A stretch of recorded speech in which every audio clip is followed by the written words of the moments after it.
Sitting in a car as it hurtled through the freezing night, my heart pounded in my chest.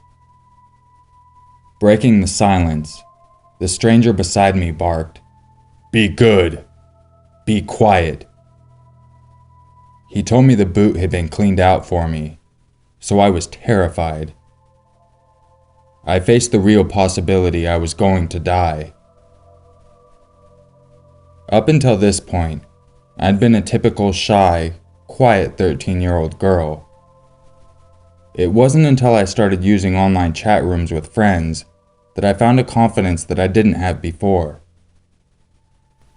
Tapping away in the living room, my mom nearby, I felt incredibly safe. I had no reason to believe it would lead to the most traumatic experience of my life. Chatting to friends, and then friends of friends, is how I met him. Now I refuse to use his name. He is a monster to me. Back then, of course, as far as I was concerned, he was just this boy into Spice Girls and Titanic, like me. I didn't know I was being groomed. He always listened and said what I wanted to hear. "Your teacher is stupid," or "Why tidy your room when it's your mom's job?" Soon I was spending hours online, oblivious to the danger ahead. It was New Year's Day in 2002 that I'd secretly arranged to meet him. After dinner, I said I had a stomach ache and left the table. At 7 p.m., I nipped outside in the cold without a coat. I didn't plan to be out for long. Walking up my street, a voice kicked in. My intuition told me to go home, but it was 8 months too late. As I turned, I heard my name being called. There was no boy there.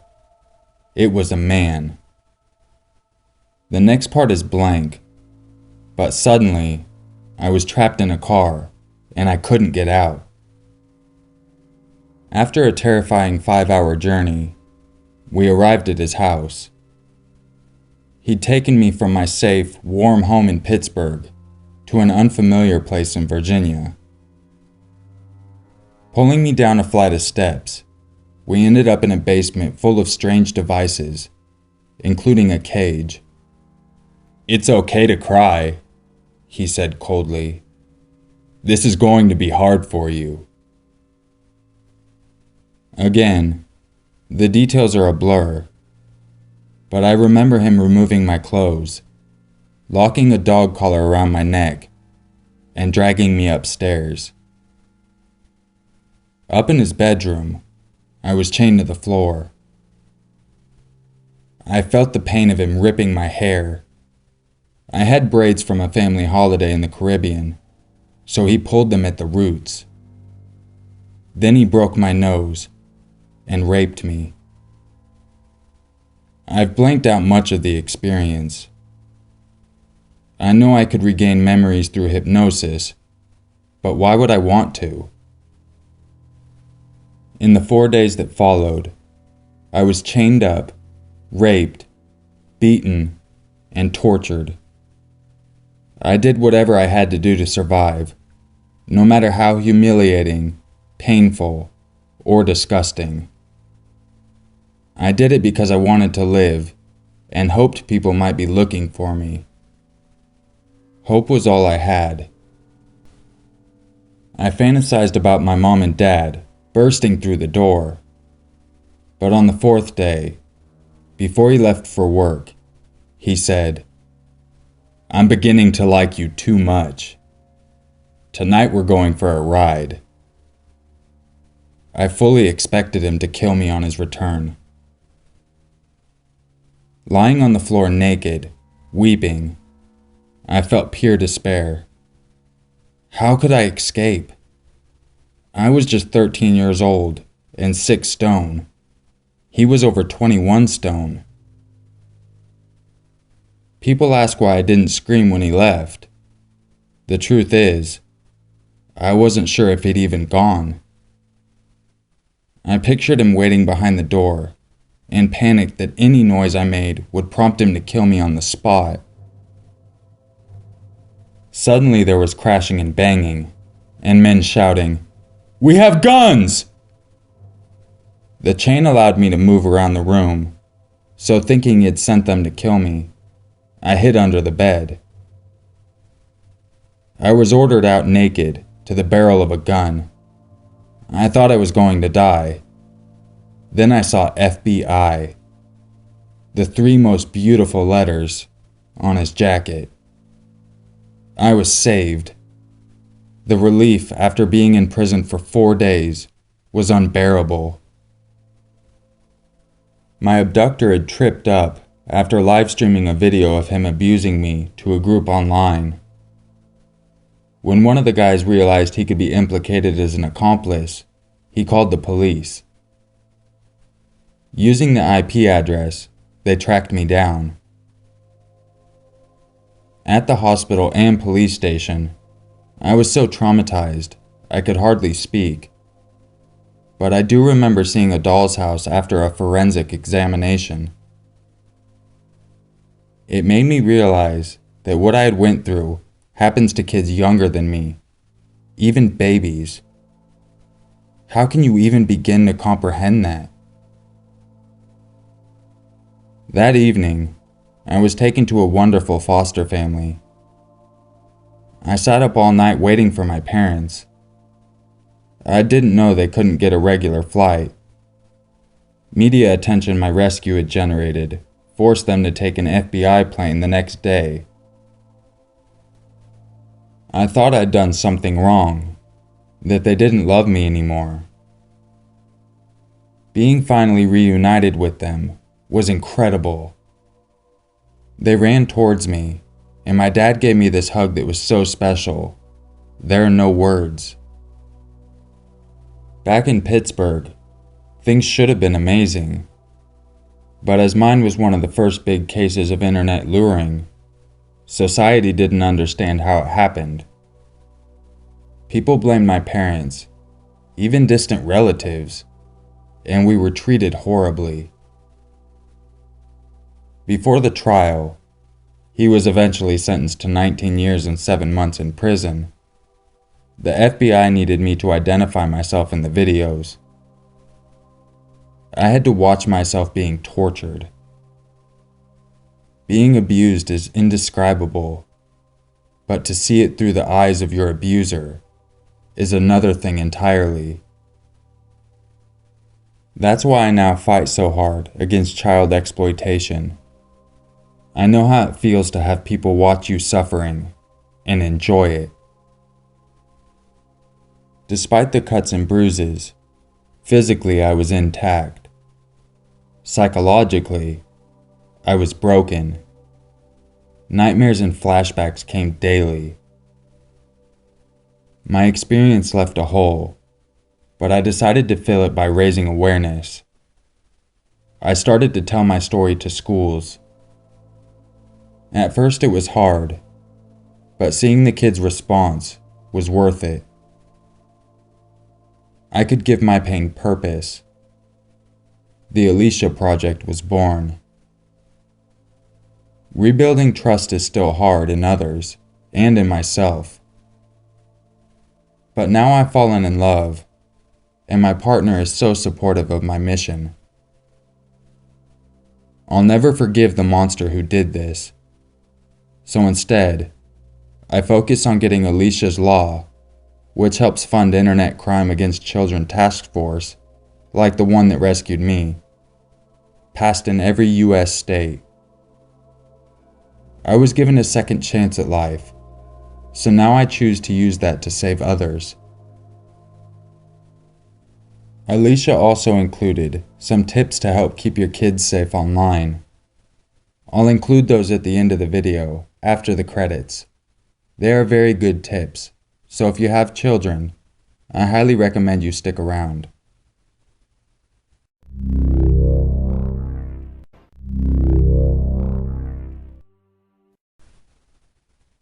It was a bright summer morning in June 2007. and my husband and I had just dropped off our 3 young kids at school, down the road from our home in the picturesque town of San Miguel de Allende in Mexico, where we'd lived for the past 15 years. As an American, I'd always dreamed of living in a place like San Miguel, with its charming town square where people gather at sunset to hear a chorus of birds. I was watching the countryside roll by on our drive home that day, when suddenly, an SUV in front of us screeched to a halt, causing us to slam into it. As my head whipped back against the headrest, another car crashed into us from behind. 2 men jumped out of the SUV with clubs, hammers, and guns. Before we could react, they were smashing our car windows and dragging us out of our seats. It all seemed to happen in a fraction of a second. I heard breaking glass and the screams of my husband, Eduardo, as someone cracked a pistol on his skull. These men wanted to kill us, I thought, and I tried to break free. As my captor and I struggled, we fell to the ground. I pushed and I pulled. At some point, I grabbed a barbed wire fence that ran alongside the dirt road. The wire went straight through my finger bone, and I was too pumped with adrenaline to feel the pain. Then the man pointed his gun between my eyes and said, "Get up!" I looked past the barrel, at the eyes hidden by dark sunglasses, and said, "Please don't kill me. I have children." Minutes later, I was seated in a car next to Eduardo, our heads covered with heavy cotton pillowcases that smelled of detergent. I put my hand on his shoulder, and I felt the wet warmth of blood. I feared that he was going to bleed to death or go into shock, so I tried to calm him and myself. "God is all powerful," I said in Spanish. I'm not particularly religious, but with our lives hanging in the balance, I wanted to remind him that there were more things than just flesh and blood. Also, I wanted our captors to hear. If I could somehow remind them of God, maybe they would spare us. I heard the sound of duct tape being ripped from the roll, then felt my wrists and ankles being bound tight. I tried to talk to my husband, but a man gently pressed his fingers to my lips. Sensing his sympathy, I attempted to connect with him by reaching for his hand. "Do you have children?" I asked. Again, he pressed a finger to my lips, but also patted me on my stomach 3 times. Perhaps we wouldn't be murdered after all. I tried to concentrate on memorizing every curve, bump, and turn in the road. We made a sharp right, then hit the brakes. Eduardo shouted as he was hustled out of the car. Then I heard the sound of a car engine revving up nearby. I managed to pull the pillowcase up and over my eyes, and saw a car driving away, with my husband in it. I strained my eyes to burn the license plate number into my memory. UPC 5152. UPC 5152. Now alone, with my wrists and ankles bound, I threw myself out of the open car door and hopped towards the highway. Just moments after my husband's abduction, I jumped in front of a bus and made it stop. No one had a cell phone, so I flagged down a cab. "Please," I blurted to the driver, in a state of near hysteria. "I need to use your radio to call the police." Of course, everyone in Mexico knows that the police are often corrupt, supplementing their pay with money from criminal activities. Perhaps it was my American upbringing, but it seemed completely logical then to notify the authorities. Moments later, the police arrived and freed my wrists and ankles, then brought me back to the spot where my captors left me. There, in the dirt, lay a note that I hadn't noticed before. It said, "Jane, we have Eduardo. Go home and open the following email address with the following password." Chills raced through my body. No one ever spelled my name correctly with the Y. These men had done their homework on us. On the seat of the car lay a hammer, the signature mark of a popular revolutionary army, a leftist guerrilla group that claims to seek justice for peasants. I learned later that the hammer was the group's calling card, signifying to corrupt officials that this crime should not be pursued. Back at the ranch, I got to work immediately. I called everyone who would have any information that could possibly help me, including Eduardo's sister, who knew a family that had survived a kidnapping. Abducting wealthy people for ransom is big business for criminal groups in Mexico. But Eduardo's captors had made a mistake in thinking we were rich. Yes, my husband's family name signified old money, as Eduardo's father had been a self-made newspaper tycoon. But Eduardo and I lived modestly, earning our living from real estate. Sitting at the kitchen table, I thought back to a few odd things that happened around our home in the past month. The pickup trucks that had broken down on our road, the cigarette butts we'd found near the shrubs. That very morning at school, I'd seen a stranger parked in a light blue Ford in the parking lot. Why hadn't I paid more attention to the signs? Still, I didn't have time to dwell on these thoughts. I needed to decide quickly whether to go with a private consultant or the police. I networked my way up the country's top kidnapping experts, who all said that this was a case for Mexico's federal police. I talked to U.S. officials from the FBI as well, but they said their assistance would need to be requested by the host country. With no time to waste, I called Mexico's federal authorities, and they sent an undercover negotiator to live in my home.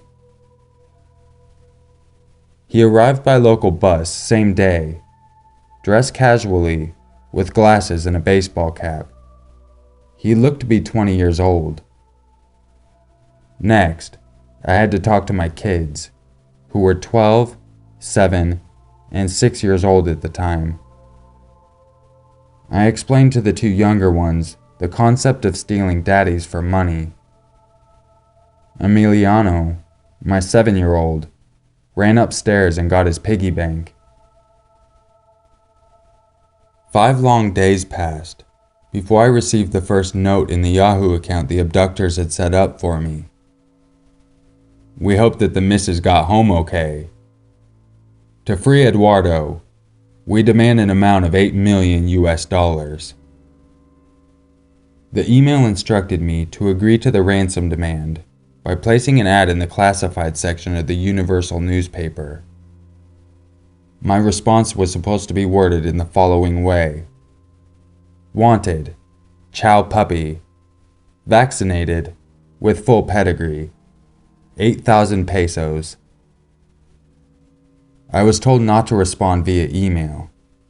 The kidnappers wanted to make it hard for the authorities to trace their location through our communications. Of course, I didn't have the kind of cash they wanted, so I offered all the money I did have. The chow chow is beyond my realistic economical possibilities, I said, per the negotiator. The kidnappers didn't like my reply. They beat and kicked Eduardo, then forced him to write me about it. An electronic scan of his letter, stained with blood, arrived via email. He described being tortured, starved, and held hostage in a cramped wooden box with built-in speakers that blared non-stop music to keep him awake. He pleaded for me to save his life. After the first letter, I started taking tranquilizers. After the second letter, I decided to not read them anymore. I agreed with the negotiator that I would look at the notes only long enough to verify Eduardo's handwriting. The negotiator would read them the information. I existed on orange juice, herbal tea, and chicken broth. How could I eat if I didn't know if my husband was eating? Every time I lay in my bed, I'd wonder where Eduardo was sleeping. Did he have a pillow? A blanket? Was he in that box all day and night? Once a week, I would receive an email with threats or a pleading letter from my husband. Each time, I would respond via the classifieds, explaining what I was capable of paying.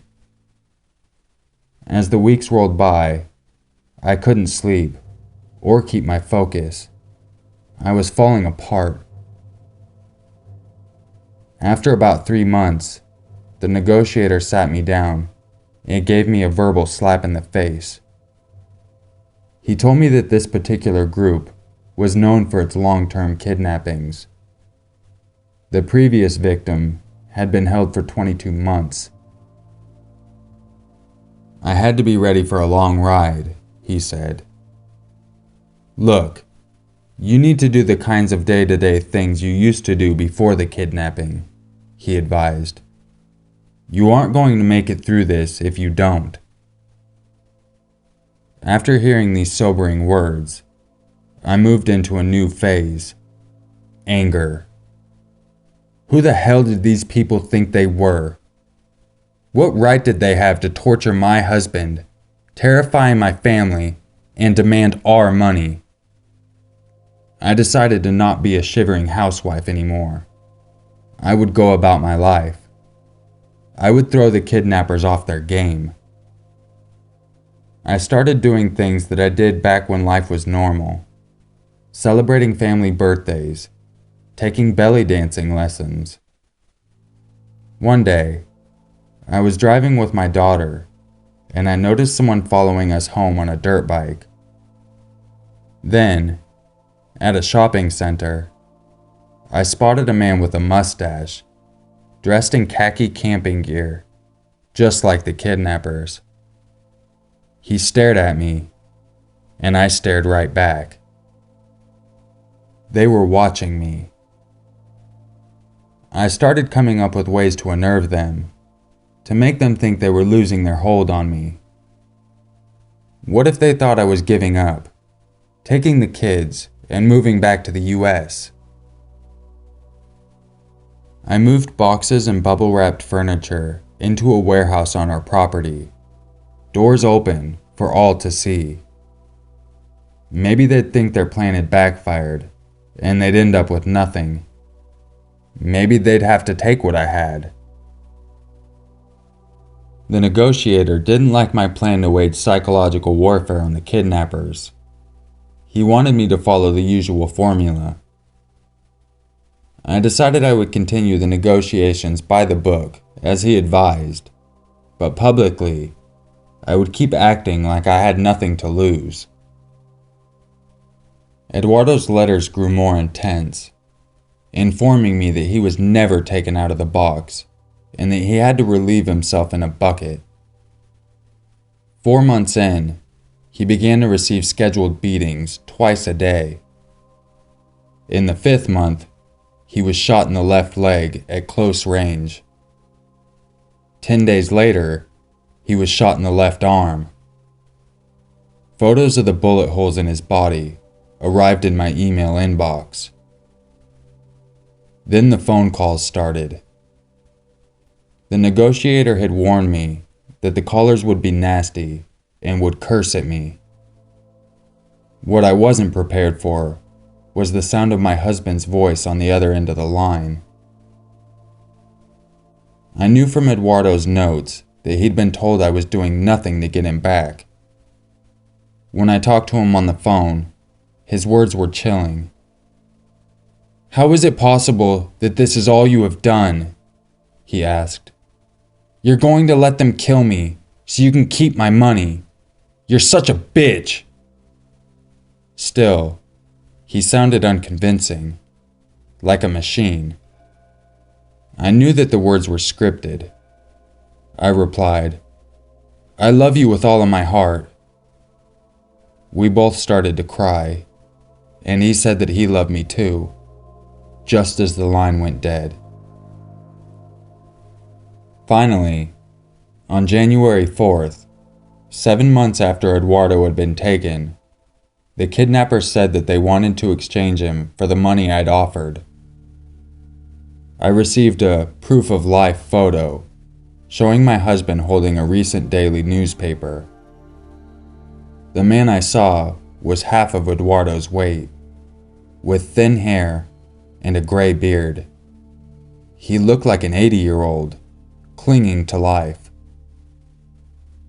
I stared at his nose. It looked disproportionately big on his hollow face, and those eyes looked nothing like my Eduardo's. They were empty and lifeless. I studied the photo for 15 minutes before I could bring myself to confirm that it was, in fact, my husband.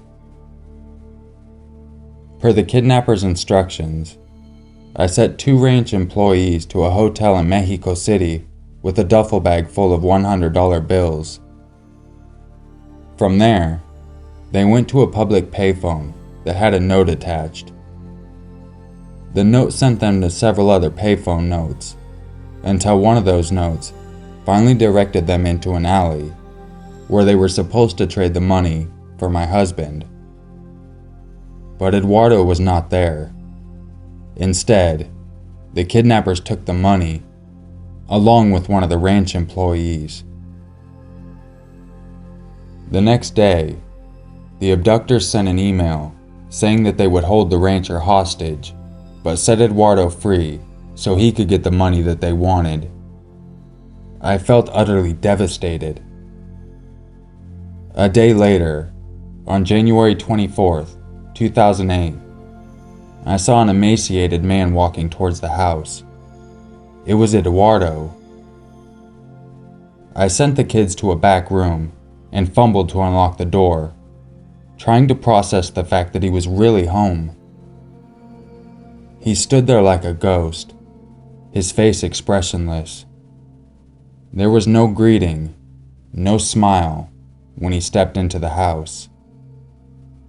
I embraced him and kept repeating, "I love you," and kissed his face, but it was cold. At 80 pounds, he was barely alive.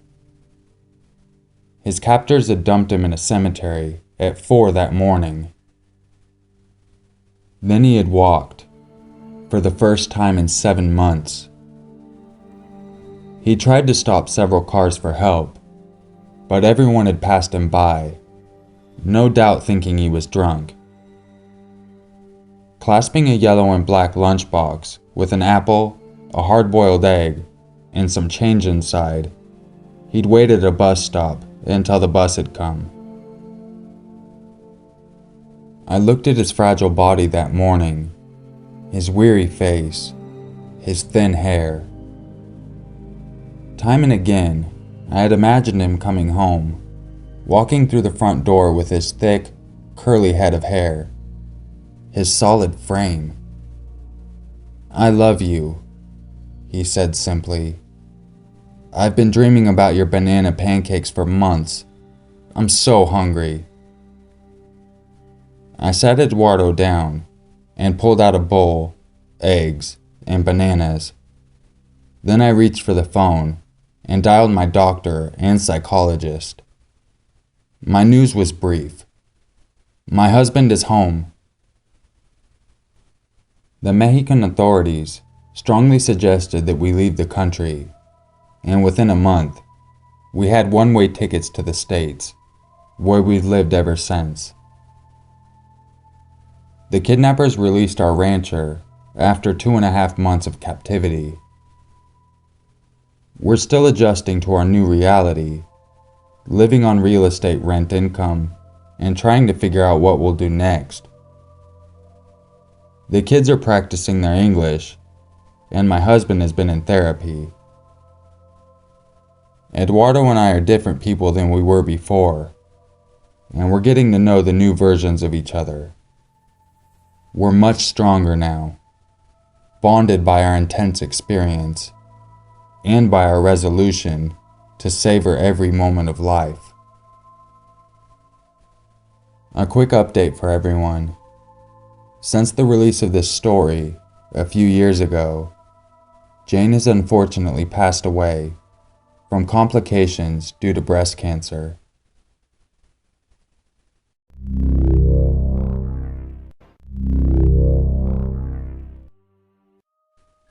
If you enjoyed this video, don't forget to leave a like, subscribe, and share it with your friends.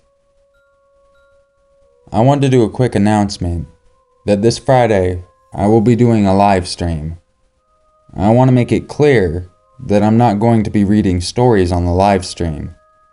I'll be streaming some gameplay on my PlayStation 4, but I'll also be interacting with everyone. So if you'd like to talk with me, feel free to add me on Twitch, so that way you'll know when I go online Friday night. I'm going to aim for about 4 p.m. my time, which is Pacific Standard Time. I'll catch you guys tomorrow for another video. And until then, just remember, it's always scarier if it's true.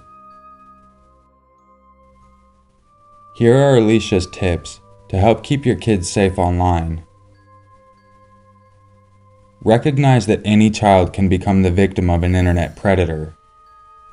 Predators don't discriminate on gender, ethnicity, education, socioeconomic status, income, or religion. Teach them to never share private or identifying information with a person online who isn't known or trusted in real life. A predator can use it to groom and/or locate them. Strengthen privacy settings on all social networking sites and check they remained unchanged after updates. Disable geotagging on all mobile devices. It can automatically pinpoint and disclose their location. This option can usually be found under Settings. Monitor their activity. This includes desktops, laptops, tablet computers, and mobile phones. Don't feel that you're spying. You're the parent.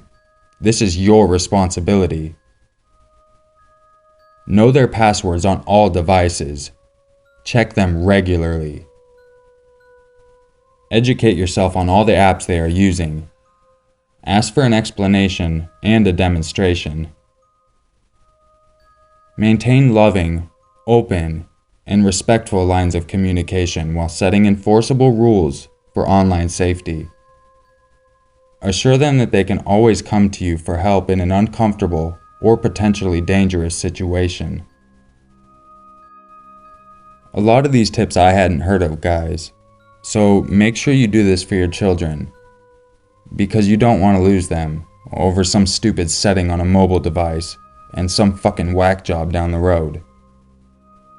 I hope this helps you guys, and keep yourself and your family safe. And I'll see you guys tomorrow for another video. Thank you for watching.